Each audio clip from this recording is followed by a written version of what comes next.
Good morning, everybody, and welcome to this meeting of the Council of the Town of Oakville. Madam Clerk, all members are present. We have no regrets. And I invite everybody to join Council and the public in O Canada.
Thank you, everybody.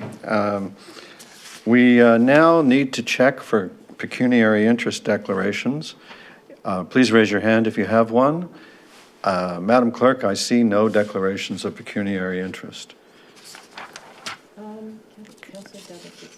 Councillor Duddick is signaling that she can't hear. She needs more volume. Can the technicians provide more volume? Council, the first matter we need to deal with, I'd like a mover and seconder. The first item is the minutes, and I'm seeing a hand from Councillor Duddick and Councillor Lischina. For the benefit of the public, I need to read the motion. That the minutes of the regular session of Council dated February 24th, and the special session of Council dated February 25th, and the special session of Council dated March 2nd, and the minutes of the Planning and Development session of Council dated March 9th, and the minutes of the special session of Council dated March 26th at 2 p.m., and that the minutes of the special session of Council dated March 26th, 2:15 p.m., and the confidential minutes of the closed special session of Council dated March 26th at 2:15 p.m., and the minutes of the special session of Council dated April 8th, and the confidential minutes of the closed special session of Council dated April 8th be approved. Please raise your hand if there's an objection. Madam Clerk, I declare the motion carried. Now, Council, with your permission, I think we'll just skip moving into Committee of the Whole, and it just complicates the end of the meeting and unnecessarily. I would ask if anyone objects to the consent items 1, 2, 3, 4, 5, confidential consent item number 1, and confidential consent item number 2. If there's no objection, I will announce what they're about and declare them carried. Any objection? Show your hand.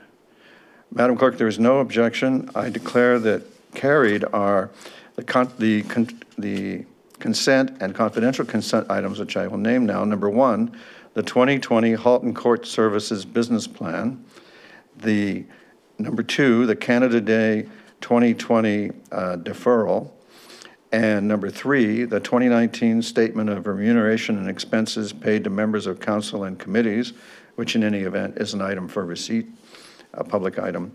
Number 4, transforming and modernizing the delivery of Ontario's Building Code Services Update, which is a report of comment to the province on their measures in that regard.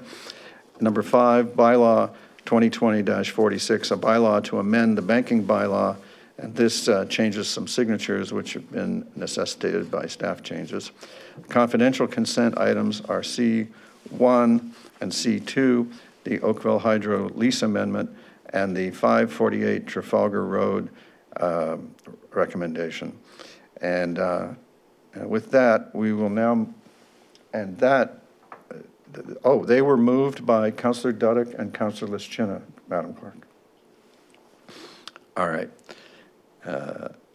We now come to our first discussion item, and that is the E.J. James Public School Road Users Study. The recommendation is that consideration of this item be deferred to a future council agenda. If that gets a mover and a seconder, I just need to see two hands, Councillor Giddings and Councillor Hazlett-Deal. I would now ask if there's any objection to this motion. Madam Clerk, there is no objection. I declare the motion carried. The item is deferred to a future meeting. Council, the next item is number 7, the Flood Damage Shoreline Restoration and Remediation Report from Parks and Open Space and Development Engineering. We need a mover and seconder for the recommendations in this report. Councillor Chisholm moves it. Councillor Robertson seconds it. Is there any discussion? Councillor O'Meara.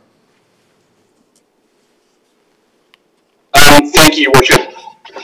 I just have a question. On page 171 of the report, staff make a point to notice the importance that the lake levels were not caused by the regulations of outflows or by the Plan 2014.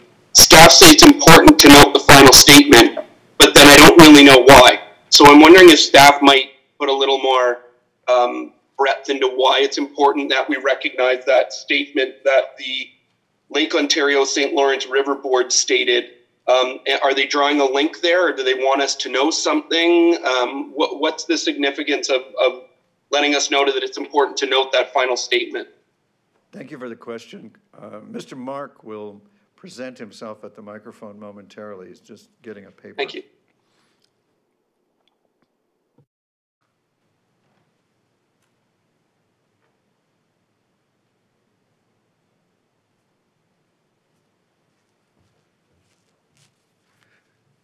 Good morning, Mayor Burton and members of council. Councillor O'Meara, could you please repeat that again to me? Mr. Mark, sure. He noted that there was a statement in the report asking us to take special note of the role that the 2014 plan played or didn't play in the matter, and the councillor would like to know why we're stressing that. I stressed that in the report because as of last month, the IJC has now been funded to look at Plan 2014 again. So for the last 3 years during the significant flooding events Oakville and other municipalities along the lake have experienced, there has been no real correlation, I would say, between Plan 2014 and the flooding. That is questionable in the minds of many people, of many communities across Lake Ontario. So I thought it was important to note for council that while the St. Lawrence River Board is stating in their questions and answers section that they believe Plan 2014 hasn't created these issues, I believe that is suspect. And I think that is the reason that money has been funded from both the United States and Canada to the IJC to look at Plan 2014 again. That is currently on pause or hold, if you will. It's going to take about 18 to 24 months to complete that study, and they're going to be looking at, again, the outflows and the lake levels to determine if that plan needs to be tweaked.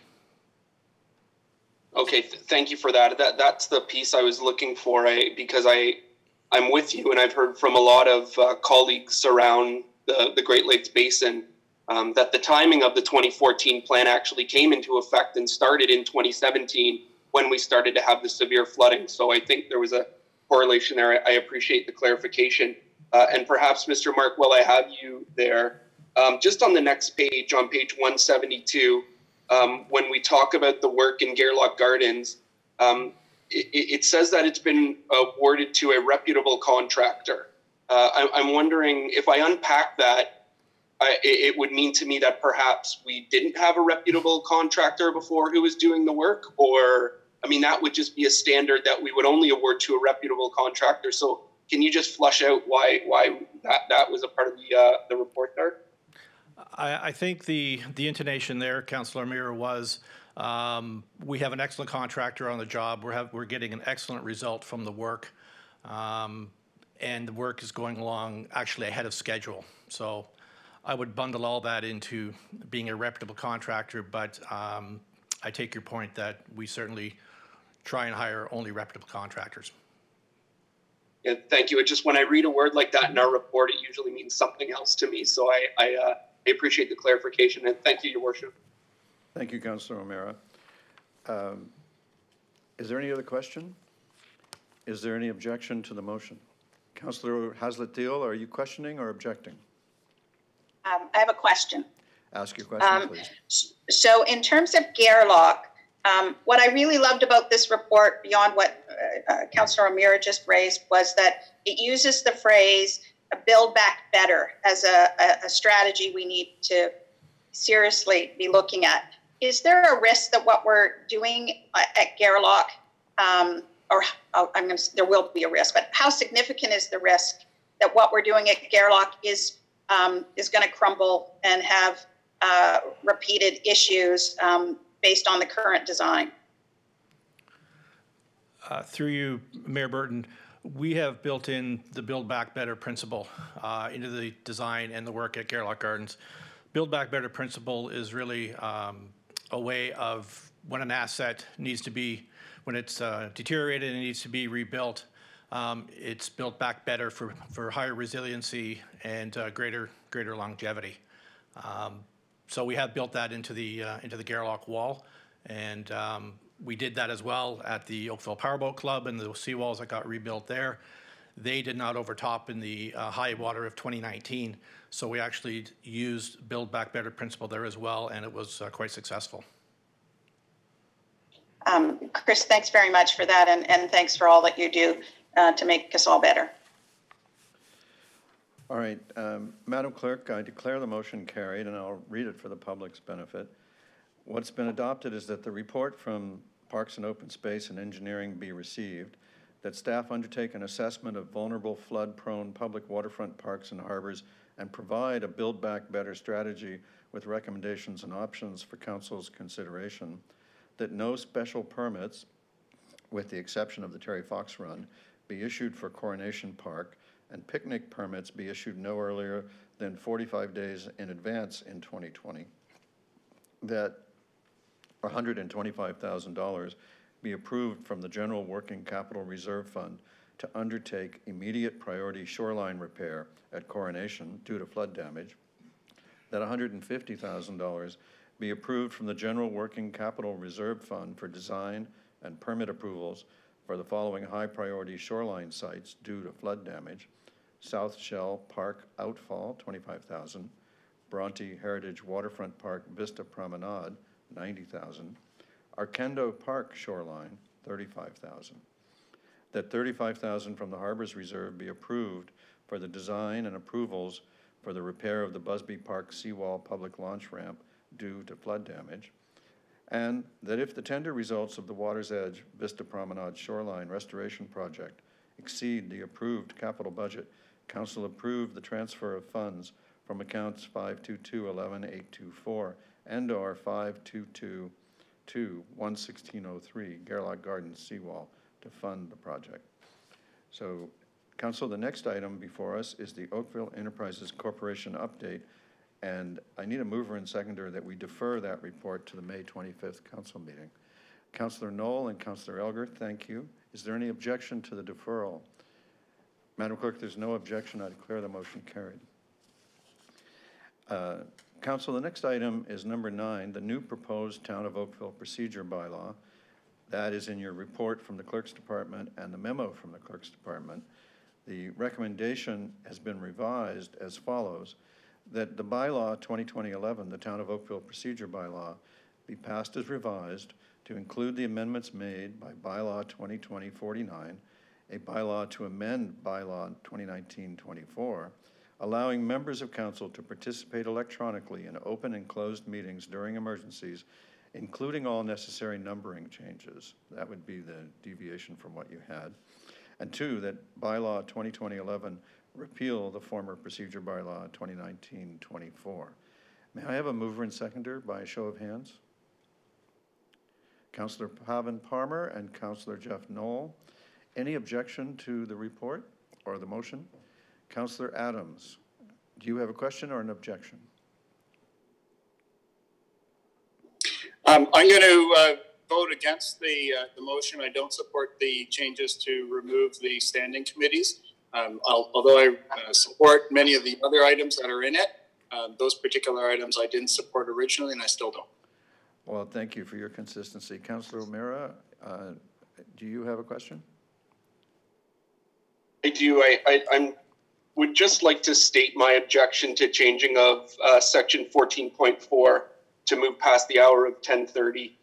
Most of you know, no good decisions get made at midnight, and this is going to put a lot of tired eyes on a lot of things that probably need a lot more diligence than that. So I even though it's an extra half hour, which we can do, I would prefer that the same 2/3 majority of council have to vote on amending past the 10:30 rather than just a simple majority.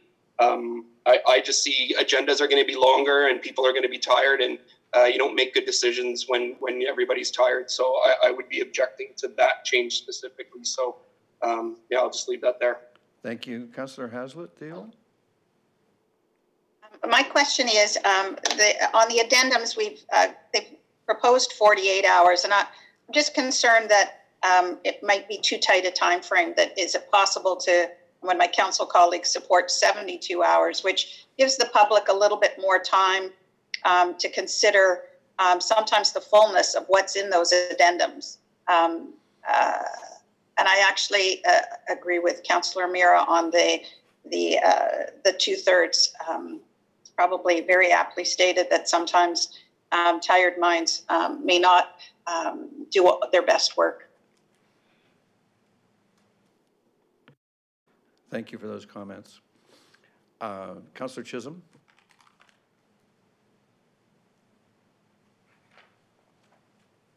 Councillor Thank you, Worship. On page 376 at the top with section 9, public presentations, request for public presentations to be submitted 3 weeks prior to the meeting. Is that, how are the public, how do we communicate to the public that new process? Seems to 3 weeks out, it seems to be me a long time for delegations to prepare, knowing full well they won't have the last two weeks or a week to do it. And just for clarification, why we're doing that. Well, first, Madam Clerk, is that actually a change that's being made by this amendment? And number two, can you answer the councillor's question? It is, through you, Mr. Mayor, it is a slight change. Only it's not to do with delegations, it's to do with public presentations. So those are presentations that happen usually at the front end of council to do with other matters not related to those on the agenda. So okay, thank you. That's for clear. I understand now. It's a presentation. Thank you. I saw another hand. Is there another question? Oh, Councillor Robertson. Thank you. My question goes to delegations and time. I'm confused about when it says that we can set times in order to be aware of contentious issues and to avoid lineups at the meeting to register to speak. They want them to come ahead. But it also says that we have the right to change times. Does that happen at a specific meeting because we realize that there's going to be a lot of people, we say, or do we do this across the board up front? Madam Clerk. Through you, Mr. Mayor, in the past we have passed a motion to reduce the time frames that are allowed to delegations when we're dealing with items with a packed chamber and many delegations to come forward. I think I could use cannabis at one point in the early days that we may have done that. This only allows us to change the time when we do have a very contentious matter before council, and it would take a council decision to change the time frame from a 10-minute delegation.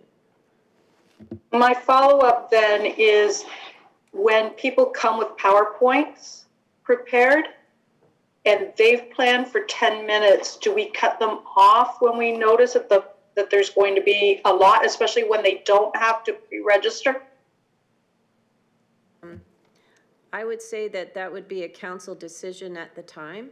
If they were to come forward and state that they'd registered before council perhaps changed the time frame, then it would be up to council to decide whether or not to let the delegation go further than the 5 or whatever limit you've put on them. Okay, thank you very much. Councillor Palmer, I believe you might be next. Councillor Sanju, I mean.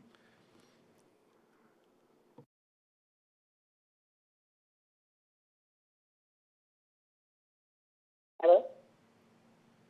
You audible now? Hello. Hello? Okay, now you hear me. Just wanted to also kind of throw my hat in the ring with Councillor O'Meara's comment and Councillor Theo's comment about tired minds and tired eyes on material. Other than that, I'm fine. Okay, thank you. Councillor Elgar, I believe you're next. Thank you. Through you, Mayor. I also have a problem with 14.4 sub 3, and it's with the majority versus 2/3. If we could separate that for the vote, I'd appreciate it. We can do that. I appreciate that. Thank you. Councillor O'Meara. Your worship, I would actually put forward an amendment then, if there's agreement around the table, to on 14.4 section 3, instead of a majority, to put that back to a 2/3 vote of the members present. I put that amendment forward, your worship. Thank you, Councillor. Councillor Elgar, I'm guessing you would second that. All right. May I put the vote on that matter? I take it I can put the vote. If you have an objection to the amendment, please raise your hand. Councillor Knoll? It was close, Councillor Knoll, but the amendment carries. May I put the vote on the proposal as amended? Councillor Hazlitt-Thiel. I'd like to ask that section 5, clause 4, that it be no less than 72 hours that addendums are posted, and separate that out from the original motion.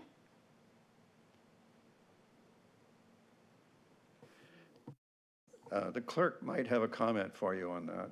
Madam Clerk?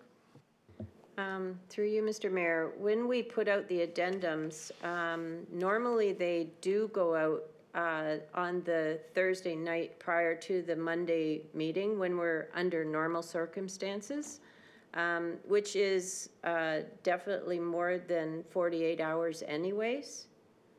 I'm not sure if that helps. I appreciate that and all that everybody's doing. I'm concerned that we're going to have a procedural bylaw that if we can meet that mark, even in challenging times, 72 hours seems to be a reasonable amount of time for us to gather whatever information and post it. And I just ask my council colleagues to think about the public and their opportunity to absorb and perhaps gather other people to raise concerns if they have concerns about what's in the addendum. 48 hours is a pretty tight time frame.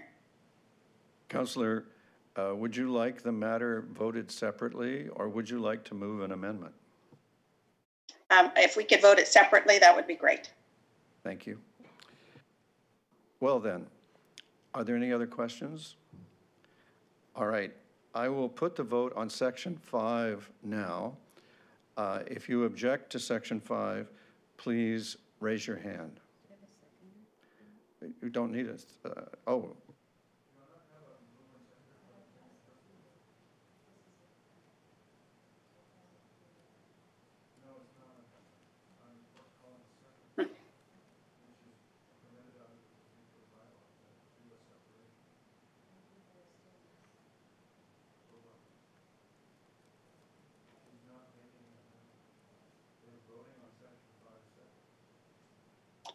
Your worship, we can't hear you. All right. We're voting. The councillor has not moved an amendment. She has asked that the section be voted separately. I am calling the vote on the item separately, asking for a show of hands of those against that section 5. And Councillor Hazlitt-Thiel has raised her hand. Are there any others? Councillor Elgar. Councillor Hazlitt-Thiel, you have the floor. I'm going to ask my council colleagues who are procedurally very astute, if I move an amendment versus how we have just done it, perhaps that would work better. So an amendment to what's been proposed that it be no less than 72 hours to the motion. Councillor, the present standard's 48 hours. Both roads lead to the result you want if you collect a majority of votes. If you vote it separately and 72 hours and 48 hours fails, well, wait, 72 isn't the current standard. So you really want to move an amendment to change 48 to 72, and I'll recognize you as having done that. Is there a seconder? Show of hands. Councillor Elgar seconds the motion. May I put the vote on the amendment? All those against the amendment, raise your hands, please. Madam Clerk, there are no objections. The amendment carries. May I now put the vote on the amended proposal? Madam Clerk, you have a mover and seconder for the main motion. All right. Raise your hand if you object to the motion, to the proposal as amended. Councillor Adams is staying true to his consistency on standing committees. He's voting against the main motion. Everyone else has voted in favor. I declare it carried. Thank you, everybody. Council, we now move on to item number 10, the 2019 financial results and surplus disposition.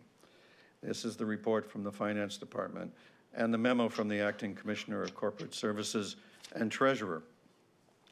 And I would look for a mover and a seconder for this. Councillor Lischina, Councillor Knoll, thank you. Are there questions on the matter? May I put the vote? Any opposed, please raise your hand. Madam Clerk, there are no objections. I declare carried the financial results and surplus disposition report.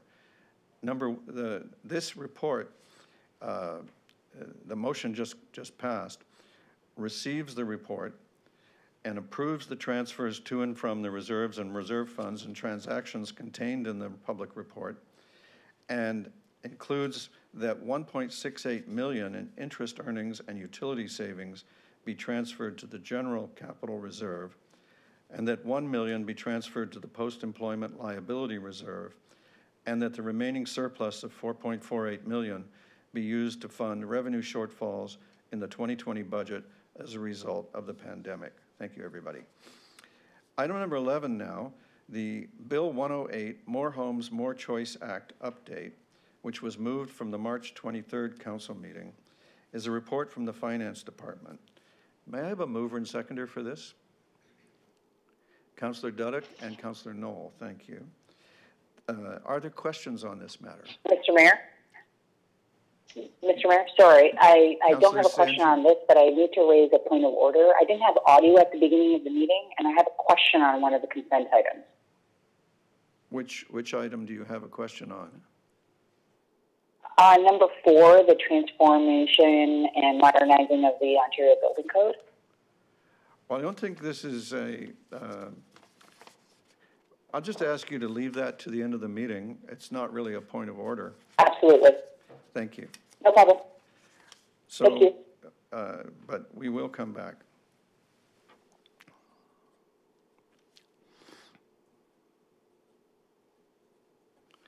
I've even made a note to try to make sure that happens.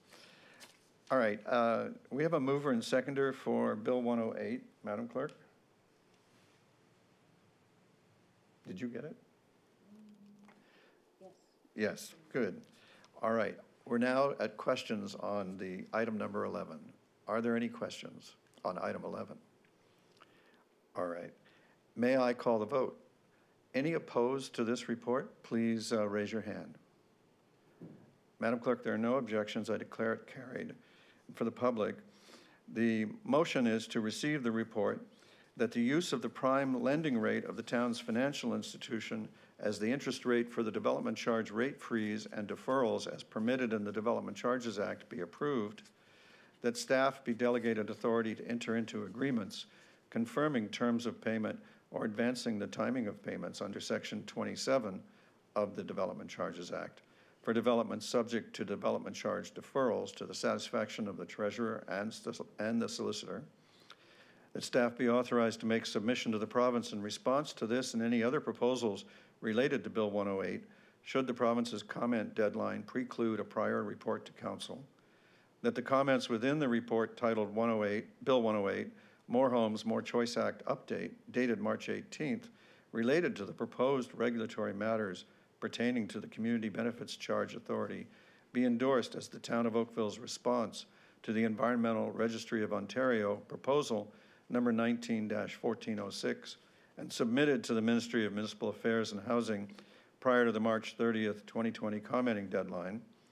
6, that the province be requested to consult with municipalities prior to issuing final regulations pertaining to the Community Benefits Charge Authority, and that the town clerk forward a link to the report along with the council resolution to Halton's members of provincial parliament, Halton Region, the City of Burlington, the Town of Halton Hills, the Town of Milton, the Association of Municipalities of Ontario, and the Association of Municipal Clerks and Treasurers of Ontario. And I'll read in, because I know you would want it, all members of the legislature.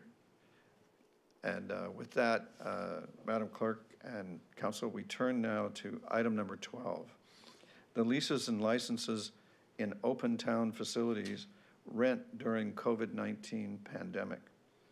This is a report from the legal department, and Councillor Giddings has moved an additional clause to add to the staff recommendation that the town offer rent deferrals to town residential tenants whose ability to fulfill current lease agreements with the town have been affected by the COVID-19 pandemic, based on the same principles being recommended for town commercial tenants in this report.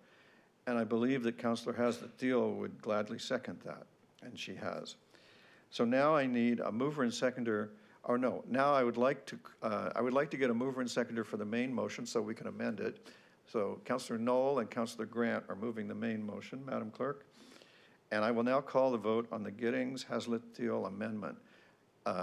Councillor Adams, do you have a question? Yes, I wonder if staff could clarify what the financial implications are of the residential component. The treasurer will come to the microphone and provide you an answer. Through you, Mr. Mayor, it is minimal, approximately less than $3,000 a month. Thank you very much. All right. So I'm looking for hands for questions. Any additional questions? Councillor Chisholm has a question. Please unmute your mic and ask your question. Thank you, Your Worship. Just for clarity, I'm really not got my head wrapped around what that means, residential. I guess I make the assumption we have residential, town-owned property residential where residents are renting homes or rooms or whatever. Is that the case? Ms. Sully will be back to tell you the small little element of residential that we have, yes. Through you, Mr. Mayor, we have 2 residential properties that we currently lease out. The one is on Third Line, I think it's Third Line, that's on the agenda. And the other one on Melvin is an older home that we had purchased eventually for a road to go through. So it only affects 2 properties. So, sorry, Nancy, just a second question. Are we deferring the rent or are we waiving it? We're deferring the rent, similar to the proposal for the commercial tenants. Thank you very much, Nancy. Appreciate it. Councillor Lischina, please unmute your mic and ask your question. Thank you. Again, I'm asking for clarification. So the 2 residential properties are not being able to be used currently because of the pandemic, that's why deferral? No, it's because of hardship. They're being offered it if they have hardship, in order to be consistent with the proposal for commercial. I see. So we're not talking about the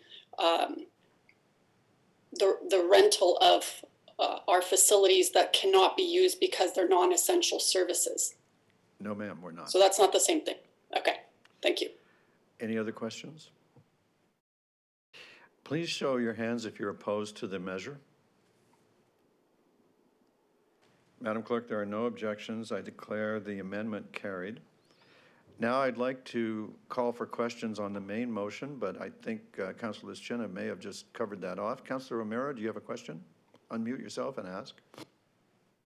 Thank you, Your Worship. I just have a question to staff about the Oakville Soccer Club. And from what I read, we're only able to defer a portion of that, about $5,000 for the maintenance fee. But I'm just wondering, so I guess if we could get some clarity to who's carrying that loan. Are they paying us to pay that loan off? Who would assist if they can't get going this summer? There's going to be some severe problems there. And I'm just trying to look out 3-4 months into here to see, if they still have to be paying $60,000 a month. I can't see how that's going to happen. So I'm wondering who's stuck with the loan and who gets to ultimately defer the other chunk that is not included in the report. Thank you for the question. We will return to the Treasurer. Through you, Mr. Mayor. The loan payment, it's actually external debt that was issued for that loan. So we, as the municipality, are obligated to pay that. It's on our books. The payment that they make funds the loan payment. So that's why at this point, it's not recommended that we waive that or defer that, because we still have to make those loan payments.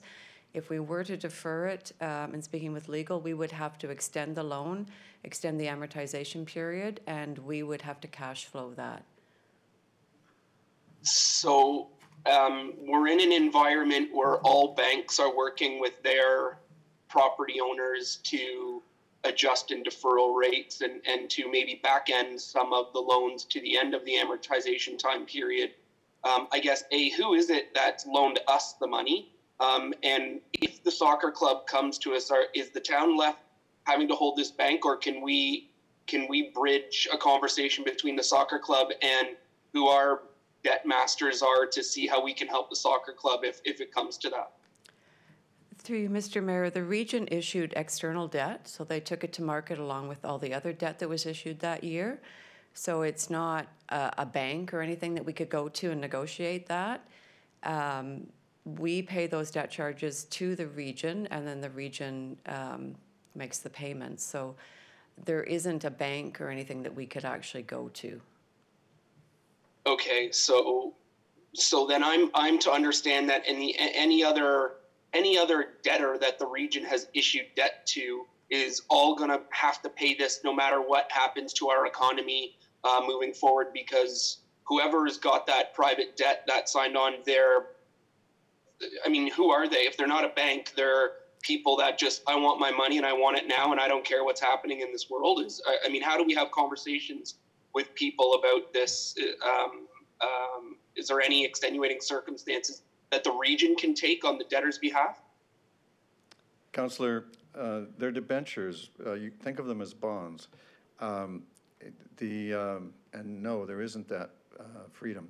But I would suggest that we could cross this bridge when we come to it.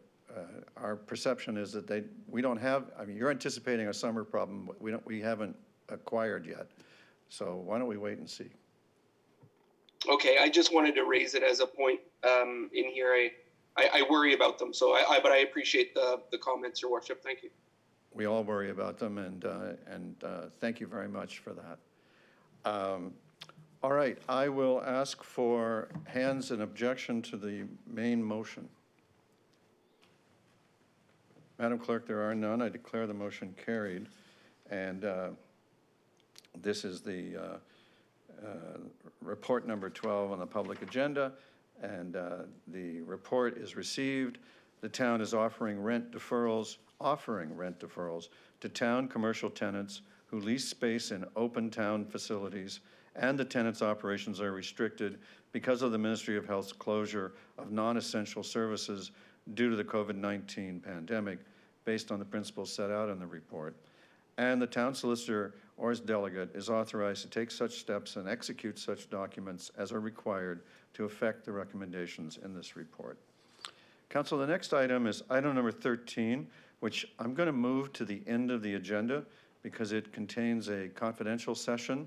And if we, if we're considerate of the public, we'll get all of the public matters done before we go into camera. So the next item is the item C3, town-owned property moved from March 23rd's council meeting, and that is a confidential report from the legal department, and the motion, which may be considered in public, is that the item be deferred to a later council meeting. Councillor Elgar? I would so move that the deferral. Thank you. May I have a seconder? Councillor Dudek seconds. I have to put the vote or we're going in camera. Any objections to this measure?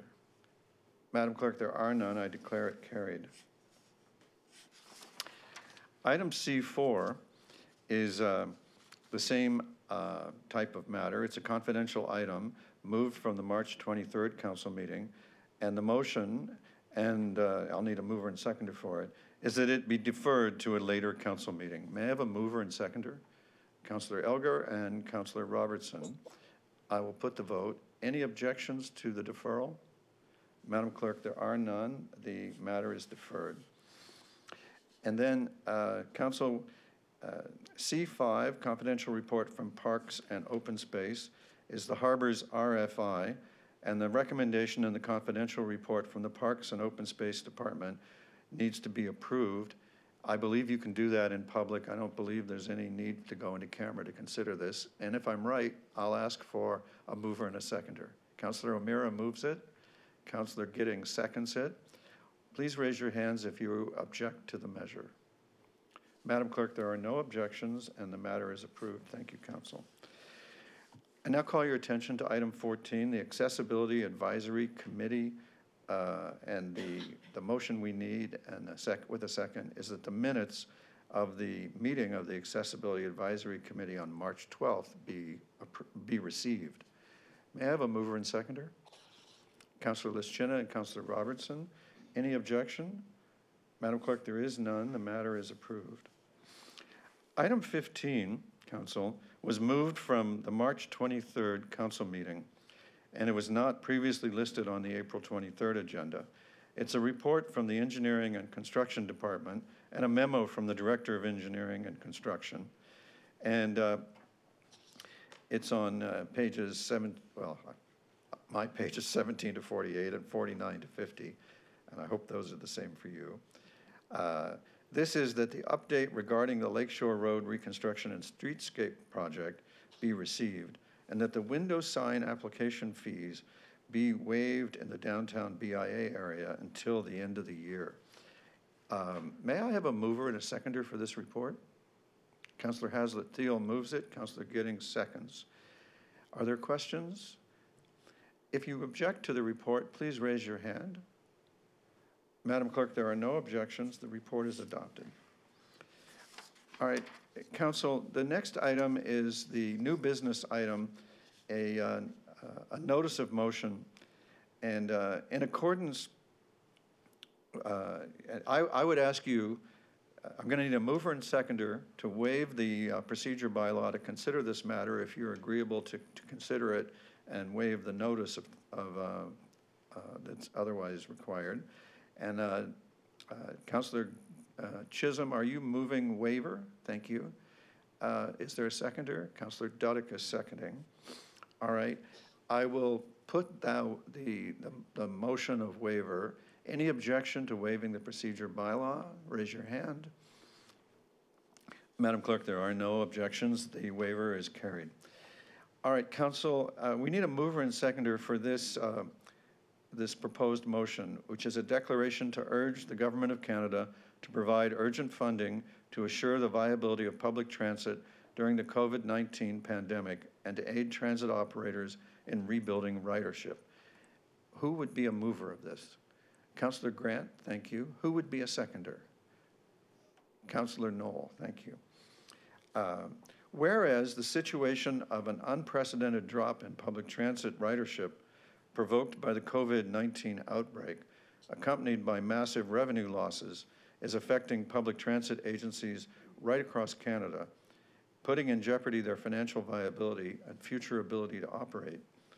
Whereas the Canadian Urban Transit Association, Canada's largest public transport lobby, the membership of which includes most Canadian transit agencies, including Oakville's, has called for urgent emergency funding to address the immediate liquidity issues of transit operators while providing financial stability while ridership rebuilds. And whereas the association estimates as many as 40% of systems may require bridge funding over the coming months, requiring some $1.2 billion to help them keep the buses and trains running. And whereas the association is seeking $400 million a month to keep services running as farebox and other revenue drop by up to 100%. And whereas the association notes that it will likely take some time for transit operators to rebuild ridership to February 2020 levels during a gradual return to more normal economic activity. Whereas Oakville Transit was experiencing a 6% increase in ridership through January and February prior to the impact of the pandemic.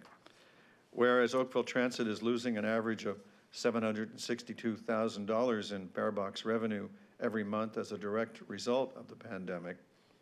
Whereas without a quick infusion of funds by the Government of Canada, it is impossible to assure that the gains made over the past decade in growing the modal share of all rides taken via collective transit will not be lost. Therefore, it is resolved that the Town of Oakville endorses the Association's request to the Government of Canada for emergency funding to provide immediate liquidity to transit operators and ongoing funding to alleviate revenue loss as ridership rebuilds. That a copy of this motion be sent to the Prime Minister of Canada, the Minister of Transport of Canada, and the Minister of Finance of Canada. So, Council, we may perhaps want to add to the circulation all the usual suspects, and the clerk will just see to that to avoid us having to write that list out in committee, so to speak. Are there any comments on the motion before I call the vote? Seeing none. Any opposed to the motion, please raise your hand. Madam Clerk, there are no objections. The motion is carried unanimously. Thank you, everyone. I'm not aware of any regional reports or question period regarding town boards and advisory committees. I'm not aware of any requests for reports. And so therefore, I believe we've completed everything except Councillor Sanju's concerns about consent item number 4. And so consent item number 4 was the transforming and modernizing the delivery of Ontario's building code services update. And the motion was that the report from Building Services discussing the Ministry of Municipal Affairs and Housing's paper titled Transforming and Modernizing the Delivery of Ontario's Building Code Services be received, and that the report regarding the proposed delivery of Ontario's Building Code Services be forwarded to the Minister of Municipal Affairs and Housing and our local members of Provincial Parliament. Councillor Sanju, you said you asked about this because you had audio problems. Does my reading of that cure your problem? I don't have any problems with the report, Your Worship. I just had 2 questions for staff, just for my clarity. If you would indulge me, please. We are ready for your questions. Excellent, thank you. So I want to thank staff first for bringing forward this report with us, for us. There's a lot of good information in here, and I'll remind everybody on council and the public as well that this is something that was asked for in late last year prior to COVID, with obvious impact, I think, to the entire town and everyone who might be building a home here in Ontario.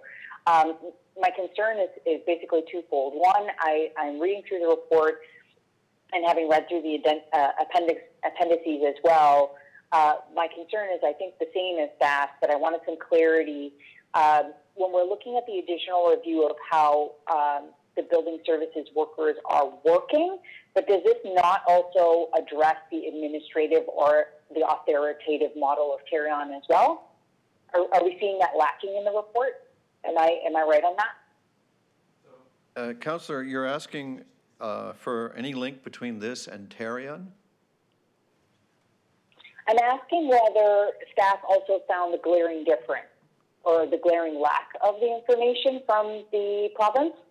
I'm asking whether they also found that there was very little included about the remodeling or the refocus on carry-on. They mention the administrative authority model, and I wanted to make sure that I wasn't missing something in the report that they saw.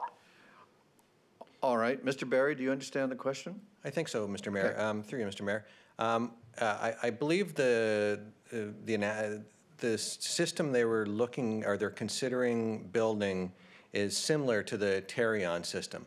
So that's what they've used as their model.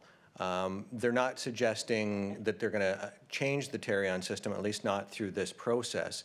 It's just that they, in contemplating a different model for building in Ontario, they would create a separate body similar to carry-on. And in doing so, our chief building official has reviewed it and finds that there are issues with that, and the issues are laid out in the report. Okay, thank you for that clarity. And then my other question is, so it's not in addition to carry-on, it's separate and apart from carry-on, right? Through you, Mr. Mayor, yes, it's apart from carry-on. Okay, perfect. And then my other question was just in Appendix B. So in reviewing this, I didn't see any updates to the building code itself. That was something else that we'd also asked for in our request for report, and also the letter to the province. You're not seeing any updates to the building code in this either, correct? Through you, Mr. Mayor, that would be a separate report. This was on the modernization aspect. Excellent, thank you. I think that's all I have for now. Thank you so much, Your Worship, and thank you to staff. I appreciate it. Thank you. It's not a problem. All right, Council, we've cleared everything except item number 13, and we'll now turn to the public portion of the discussion of item 13. And to do that, we will turn our attention to our acting CAO, Jane Closey.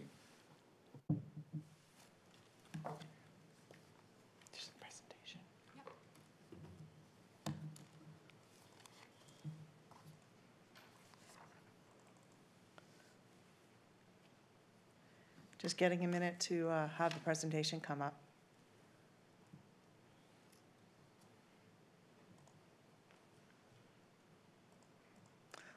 I do believe that Council has a paper copy of the presentation, or it was emailed to you, an electronic copy of the presentation. Okay. So, Mayor and members of Council, the purpose of this report is to give you an update on what the town has put in place in order to respond to COVID-19 and to seek some next steps direction from you at this time.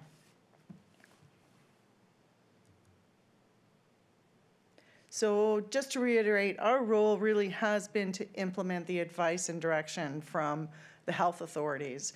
They have the expertise and the knowledge about COVID. And so we're taking our complete direction from them in terms of the things that we need to do in order to both protect the community itself and in our actions and our bylaws that we put in place, but also to protect the health and safety of our employees and to provide support to our businesses. So that's been our key principles throughout this pandemic. So just to look at it from a global perspective, it certainly is something that has impacted the world. We're up into the millions for the global. You can see the numbers on the screen there in terms of the number of cases experienced throughout the world, Canada, and Halton and Oakville. So the province has said that the number of cases is going down. There's been quite, in the last while, there's been quite a positiveness about the leveling out, or the where we're hitting the peak of the COVID pandemic. But I think the province has also warned that we really need to see the number of cases drop down to about 200 a day before we can really start to move to open up any of the economy. So the main message and the priority message that is still there from all levels of government and from the health authorities are stay home. That's the best way to prevent the spread of the disease. So back in, I think it was April, we had presented to you our various planning phases that we had identified in terms of moving forward. Certainly in the early stages and up until the beginning of May, we've been more reacting from what has been happening around the world and specifically here. So as you know, the closures happened early in about mid-March and the early part of April. Until everything was shut down. We sent staff home. They worked remotely as much as possible. We then laid off our part-time staff, our seasonal staff. We didn't hire students. That's been up until May 3rd. And so, again, the purpose of this report is to see where we go from here. Because with council's support, since actually the end of March, we have been looking at how do we plan for this pandemic going forward. Not only for dealing with the pandemic itself, but how do we start to think about bringing services back. And so during the, up until about mid-June, all our facilities will remain closed, and actually they'll remain closed until the end of June. But we do need to start to think about how we reopen those facilities about the middle of June.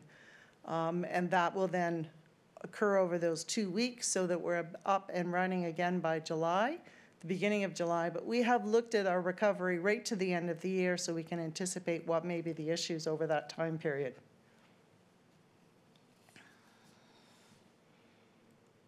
Oops, there. So what have we done? For the community itself, we of course declared a state of emergency. That really highlighted the issues of the pandemic itself. We closed very early on all our public facilities. And we discontinued offering our non-critical programs and services. We closed by provincial order the parks, and then by bylaw we closed, or by our own means, we closed the parks themselves. The parks, though, and I want to reiterate this, can be used for people to pass through along the walkways to access the trails. But congregating or using the park facilities, given its closure, are not permitted at this time. On the transit side, we did implement a modified schedule, and we've tweaked that schedule so that it can best benefit the healthcare workers that need to get back and forth from the hospital or any other facilities. But we have moved to the rear door boarding, as you know, and so no fare is being collected out of the transit. We have put in place a few bylaws, really supporting the important components of what we hear from the health authorities, and that is the physical distancing, the safe disposal of the PPE, and we're supporting this through ongoing communication and, of course, the enforcement side of it as well. So those are the steps that we've looked at for the community itself. For employees, we've taken a significant step in deep cleaning, and we did this very early on in the first week of understanding the issues with this pandemic. We've cleaned all of our facilities. We continue to clean them as we move forward.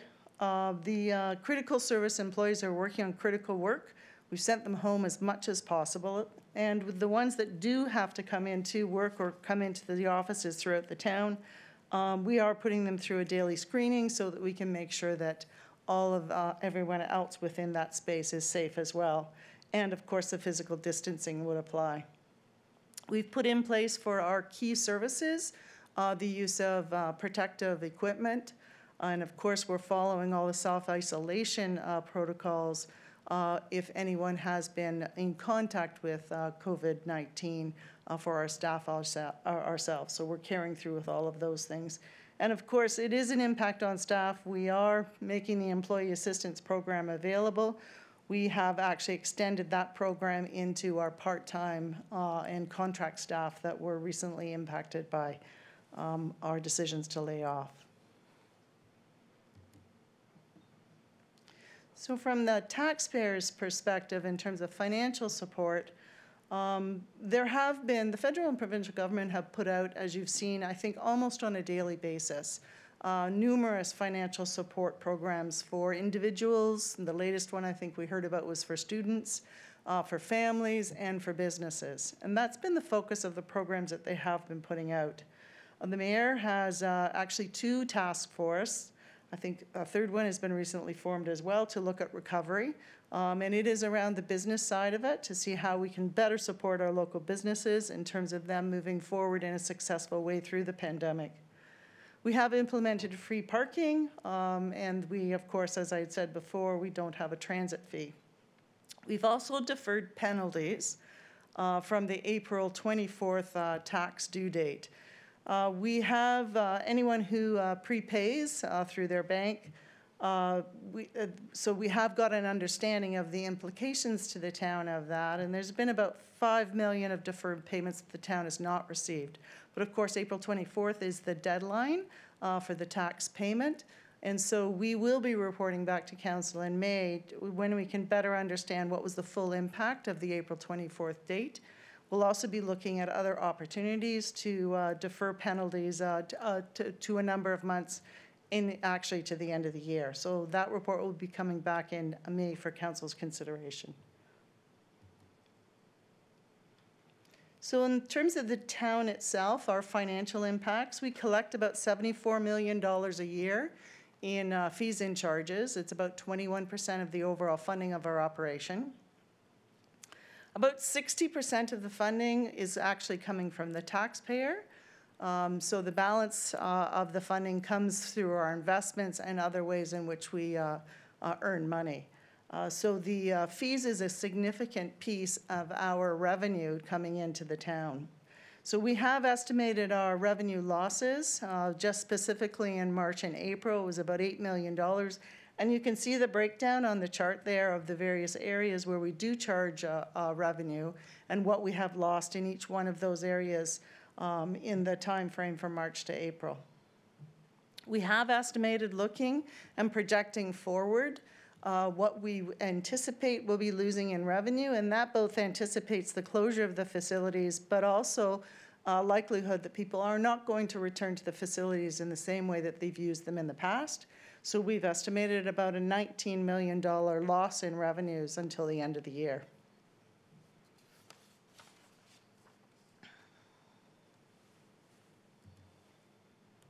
We have put in place ways to mitigate that loss.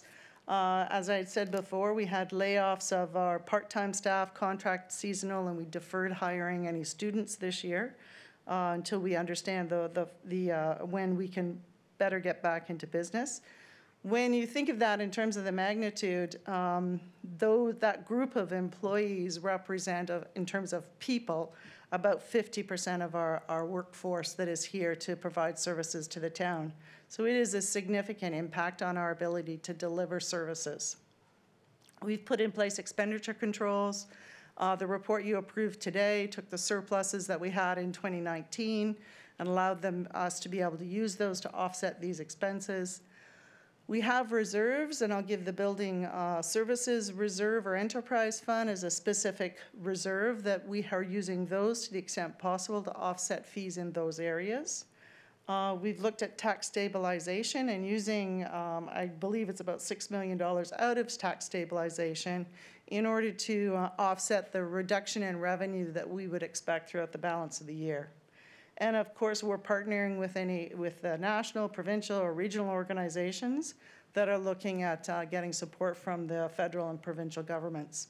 You actually approved the resolution today that went off supporting the transit funding from the federal and provincial governments from the Canadian Urban Transit Association. So again, those are all the steps that we've taken to date. We are moving out of a reactive phase into planning, and that is the purpose of the report today, is to get a good understanding from you and direction from you on where we go over our next steps, so that we can continue to support the town through this pandemic. And I'd be happy to answer any questions. Thank you, Madam Acting CAO.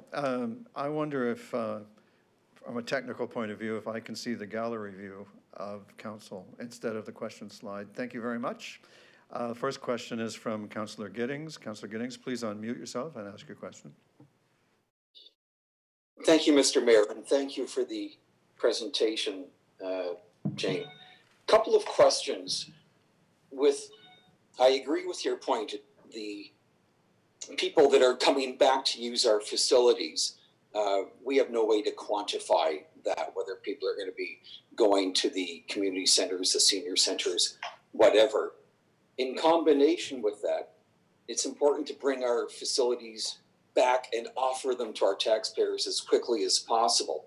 Do we have an ability, or have we looked at vacation time, for example, so that we can be fully staffed, which is what is normally a traditional heavy vacation time in the departments that we expect an influx of planning applications or building permits, versus the facilities, as you mentioned, that may see a reduced volume of participants?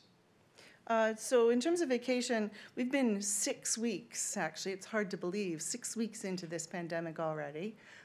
So our approach to vacations during that time period is anyone who's scheduled to take vacations, we're encouraging them to take them. Otherwise, we will, when you think of the end of July, have quite a backlog in vacations and a lot of people wanting to take them. So we are being as flexible as possible and allowing those vacations to happen so that we can manage the vacation backlog we'll have at the end of the year. All right, and in terms of moving forward for the departments where we anticipate a large demand, are we looking at keeping those staff levels as high as possible, and at the same time clearing whatever backlog we have or applications that are in the building now done and out the door, so we can hit the road with new applications coming in? Yeah, through you, Mr. Mayor, we are, as you know, we've moved back to critical services, which we are not. For example, you had used the building and planning group. We're not taking in new applications, but what we are doing is spending our time getting rid of the backlog that we have as much as possible, so that when we are able to open up and receive new applications, we can have many more staff turn their attention to the new applications because we've cleared that backlog. Is part of that, in an earlier report, you detailed, there were details on the revenue from the applications being down. So we've had fewer coming in. Has that assisted in getting the backlog cleared and out the door? Yes, it has. Specifically, I would say in building, it has helped them focus on those applications. In building, the only new applications that have been coming in are ones that are directly related to health of business or something related to dealing with COVID. Other than that, the focus has been on the applications we currently have in. Thank you, Mr. Mayor. I'll let my council colleagues jump in as well. Thanks. Thank you. Councillor Lischin is next. Thank you, Your Worship, and thank you again, Jane, for your and your team's great efforts during this time. What you mentioned, we're 6 weeks into it. Have we? Do we continue to check with transit about optimizing routes, considering the decrease in use through the daytime potentially, or any other time in the last few weeks? Yes, as I understand from Barry Cole, they work on pretty well a 2-week schedule, but they do look at tweaks to that schedule on an ongoing basis to see how best they can cover the town. They monitor the number of people that are on the buses, so they understand whether or not they need to be considering other measures so that they can maintain safe distancing. So all of those goes into the planning for our next 2 weeks of delivery on transit. Great, thank you. Thank you, Councillor Lischin. Councillor Longo, did you have a question on this item? Can you hear me? We can hear you perfectly. Hello? Oh, perfect. Thank you, Your Worship. I just have and again, thank you, Jane, as well as all of the team members to help during this very challenging time. Just to build on what Councillor Giddings was mentioning, is there an actual a recovery plan that's being prepared by area with a timeline to be able to communicate when things will be back in operation, given the shutdown that's happened? And then, as was mentioned about people's vacation time, is there, for those who are doing overtime and working very long hours, is there going to be an opportunity for those town staff to actually get some time off because they've been working so many long hours? So conversely, will you be able to rotate and allow them to have a bit of a break if they've been doing long hours throughout this COVID-19? Councillor, the answer to your first question is yes.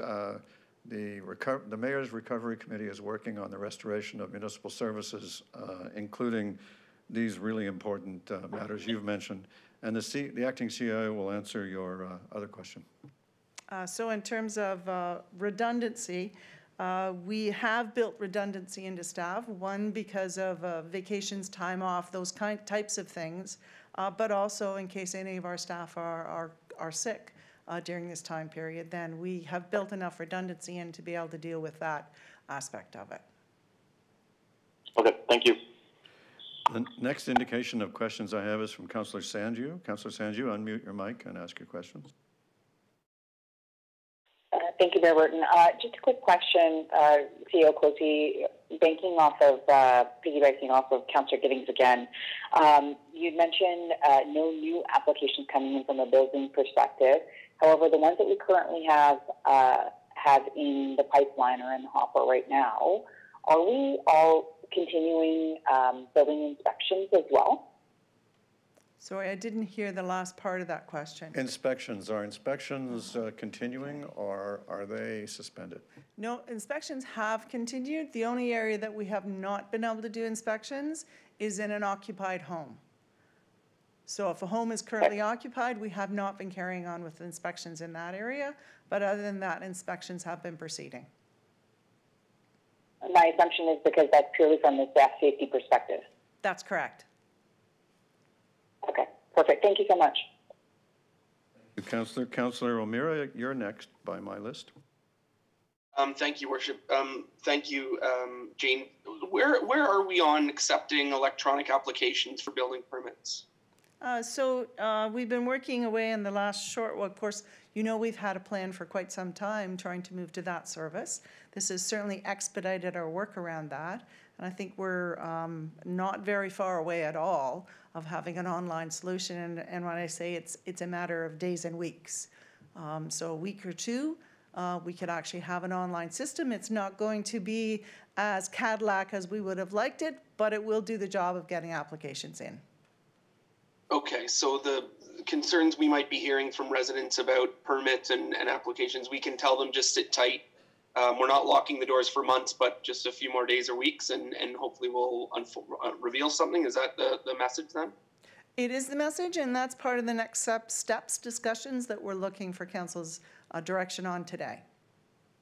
Okay, and then my second question pertains to the opening up of what we're planning. Are we planning on doing sort of thermometer tests on people as they enter our facilities in June, July? Are we going to have checks like they're doing in some grocery stores now? I mean, what is it going to look like? What sort of resources are we going to have to mobilize in addition to making sure that we can test and we know who's out and about and who may have symptoms or not? How are we going to tackle that one the way that we see some private sector businesses right now going about it?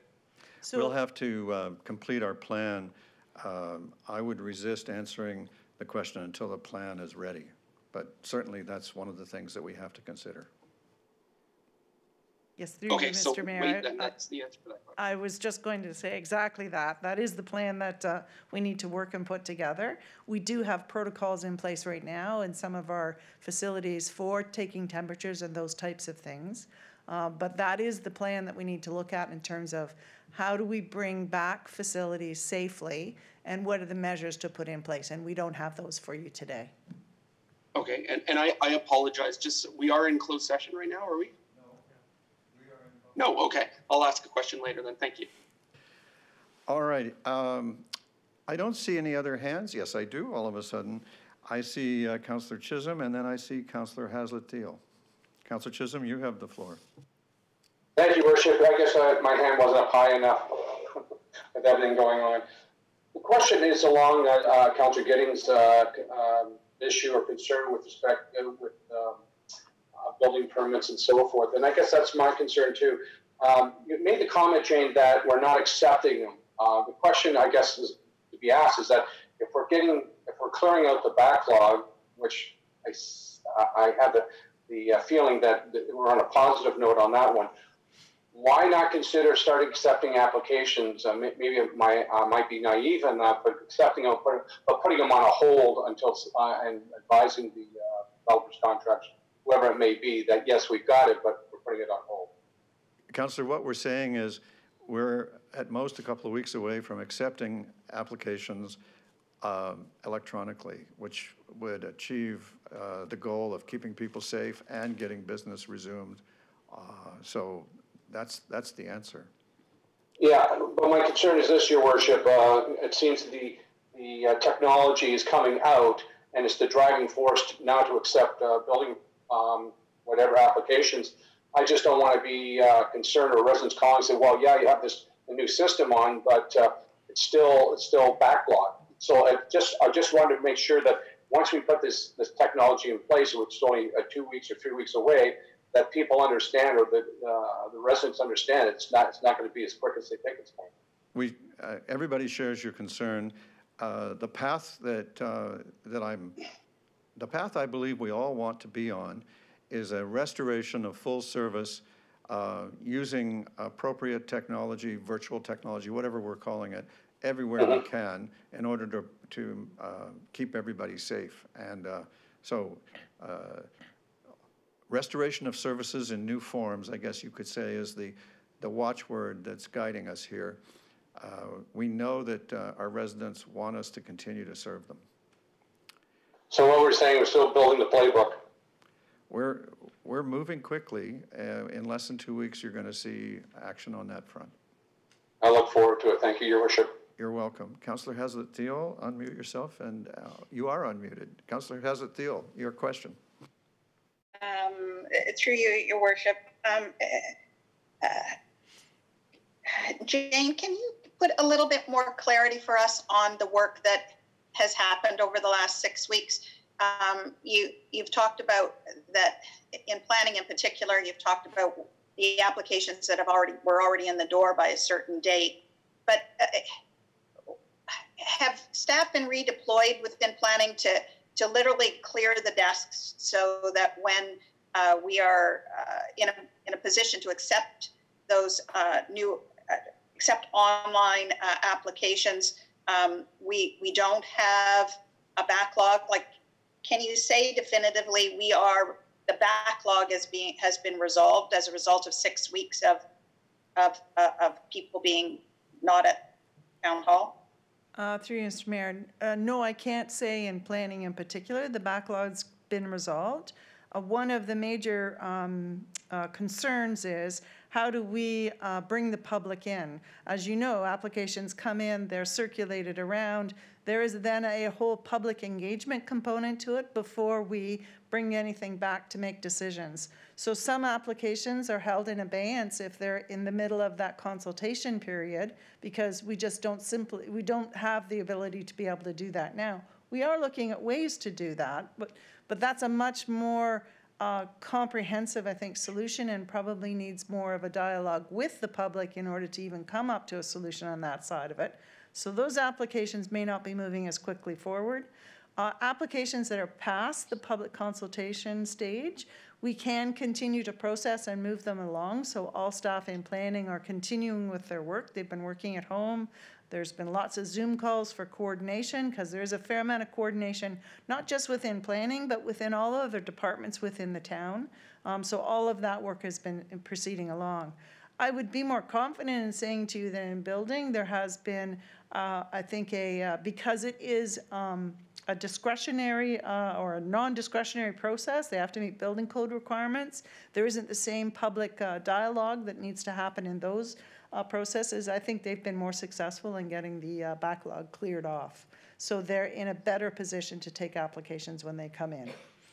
And I'll just supplement the answer. On the class of applications that are being held are, as the CAO mentions, the ones that we have to have a public information report for, and obviously that's a difficulty. The task force I struck on community development is going to be producing proposals that eventually will lead us to a solution if you accept them, but they have to be finished and brought to you for approval before we can do that. I would also say that I think the way we carry out business in the future needs to be re-examined and re-looked at. And the virtual public engagement is probably a great example, whereas even going into the future, it would be beneficial because I think we can pull in many more people into the consultation process if we can offer more of a virtual presence. So we're looking at that not only for a short term, but a long-term gain in terms of how we get better dialogue on the planning or any other type of process that we need public comment on. Thank you for providing that clarity. I have some additional questions. You had used the phrase that we're encouraging people to use their vacation and be flexible. Are we requiring or more strongly stating those that we do not have productive work for to take vacation or to at least use carry forward they may have taken from 2019 in vacation? I think that question would be better held for an in-camera session. My other question is just around safety precautions. So you referenced that the importance of having a recovery plan, and I guess I'm confused. Is that recovery plan, are you reporting it out to council at the next meeting, or are the committees that the mayor has convened, are they reporting it out to council at the next meeting? Could you just fill that in, either yourself or your worship? There won't be any reports until they're ready. I'm unable to tell you if any will be ready for our next meeting in May. Okay, and I guess as a follow-up to that, are any councillors on your committees? No, ma'am. Is there a reason for that, sir? Well, yes. It's very hard to arrange a bidding process for you to be on them, but I am willing to take a look at it. Up to now, I've kept them very small in terms of just consulting experts. For your consideration, I'd ask that perhaps there's some folks around that may have an interest in that. But thanks very much for the clarity. Yes. Councillor O'Meara. My apologies. I did have one more question. I received an email from a constituent who got a ticket for a dog off a leash. They had 15 days to appeal, and the earliest available time frame was 16 days from that time. I remember reading recently, and I can't find it where, that the province was aware that there were some time constraint loopholes, but I'm wondering, Jean, if you've got that message, and if we can ensure that people's rights to appeal are not being impacted by town hall being closed or the non-essential services being impacted right now. So I'm going to ask specifically on that process that Jim Barry respond.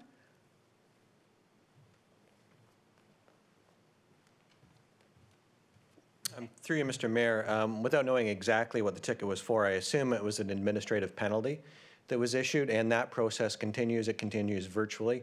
So a person that's given one can follow the information on the back of the ticket. Screening will be held either online or via the telephone. So if the first available time slot is longer than the appeal time frame gives, we're going to waive that? They can still appeal that? Through you, Mr. Mayor, it's not a matter of when they actually get heard, it's a matter of when they contact the town. So like anything, as soon as you've filled out your request, you've met the requirement if it's within that 15 days. Okay, because I do recall, and I've been trying to scour Google, just looking for it here, that the province realized there was a problem with the times, and they have made some regulation changes over the past couple of days. So I just want to make sure that we're aware of that that's going on in our sphere as well. Yeah, that's through you, Mr. Mayor, the changes the province has made have dealt with the courts. So tickets that go to courts, Part 1 provincial offences notices mostly. Most of the tickets we're giving out, except for the charges related to the emergency orders, are administrative penalties, and they fall through our system or go through our system, and that continues on. Okay, so that would be what has happened with this resident then. It was part of the mayor's new bylaw issued about dogs being further than 6, so that would be a part of the Ontario emergency order. So, no. So, no? The dog ticket is an administrative penalty. That's run by the town. It's not affected by the stuff you've been looking at with respect to the province. And if the resident has phoned already or does before the 15 days are up, the resident has met the requirement. The determination is not when the meeting takes place, it's when he calls. Does that help? Okay, perfect. Okay. Yeah, that's great. Thank you very much. All right, super. All right, Council, I think you might like to go into camera now for the rest of this report. And before we do, in order to have all the public matters taken care of, I would ask for a mover and seconder for a motion to receive the public report dated April 22nd from the acting CAO. May I see a hand for a mover? Councillor Giddings, a seconder. Councillor Knoll. All right, now raise your hand if you're against receiving the report. Madam Clerk, there are no objections. The motion is approved. Now, Council, we need a mover and seconder to resolve into a closed meeting session for the purpose of dealing with labor relations or employee negotiations with respect to item C1. No, it's respect to this item. With respect to this item. Sorry. The clerk and I are sorry for that error. But that's what it says now. So I have a motion from Councillor Duddick, and I have a second from, I need another hand, Councillor Elgar, thank you. Please raise your hand if you object to the motion to go into camera for this purpose. Madam Clerk, there are no objections. The motion is carried. Council, we will now arrange our electronic meeting space for a meeting closed to the public for the legally permitted purpose that we just cited. As a matter of fact, I'm getting nods that we might already be there. No? No, we're not there. All right, well then, we're going to have a 5-minute bio break. How's that? Council is now resuming its public session. Council has met in a closed meeting session for the purpose of dealing with labor relations or employee negotiations with respect to item 13 and has given staff direction. I need a mover and seconder that the confidential verbal update from acting CAO Closey be received. Mover, Councillor Duddick, seconder, Councillor Chisholm. Thank you. Now raise your hands if you're against the motion. Councillor, Madam Clerk, there are no objections. That is carried. Now, the next item is the consideration and reading of bylaws. And we need a mover and seconder that the bylaws, let me get you all know that, let me get the movers, Councillor Longo and Councillor Sanju. So this is that the following bylaws be passed, 2020-11, as revised, a bylaw to establish rules governing the calling, place, proceedings, and provision of public notice of meetings of council and committees of council of the Corporation of the Town of Oakville, and to repeal bylaw 2019-24. That was item 9. Also, the other bylaws as listed in the public agenda. Any hands against the bylaws? Madam Clerk, there are no objections. I declare the bylaws carried. Council, that completes the work that was before us. I want to thank you for the long and hard work that you put into this agenda. It has, as always, been terrific working with you, and we are adjourned.